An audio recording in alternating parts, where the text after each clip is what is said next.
This morning, I was sort of very excited about the fact that Rishi Sunak was about to follow in Liz Truss's footsteps and deal with local radio because he thought it was easier, maybe. But he was, like Liz Truss, called up and asked specifically about the questions he didn't want to answer, and he thought that he could duck them. So he was asked, is the northern link of HS2 going to be scrapped? And he started talking, bizarrely, about cars, or what people need is, what people are doing is driving their cars. Well, that's if you drive a car, Sunak. There are many of us who don't drive cars. There are many of us who don't have access to cars. There are many of us who rely on the second-rate rail service that you have presided over. And it was a perfectly justified question, a perfectly reasonable question, and he ducked and ducked and ducked, as if he were some sort of fish. It's unacceptable.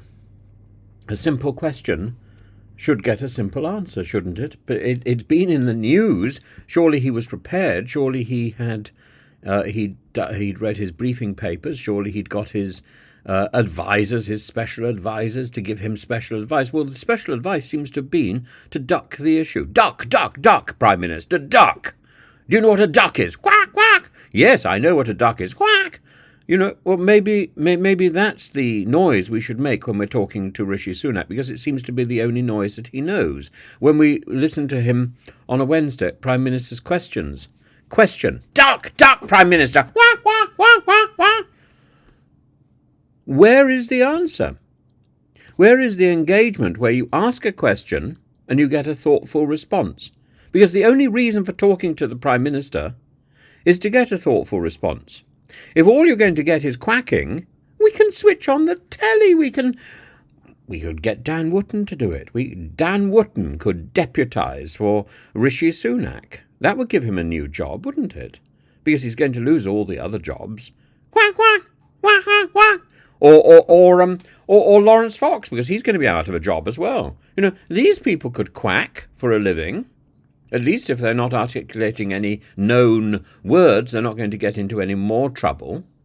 And they could be paid for simply making noise, because that is literally all Rishi Sunak is doing. Why should he bother to turn up for this sort of rubbish if all he is doing is parroting some sort of distraction rather than answering the question which is given to him? I would love to know.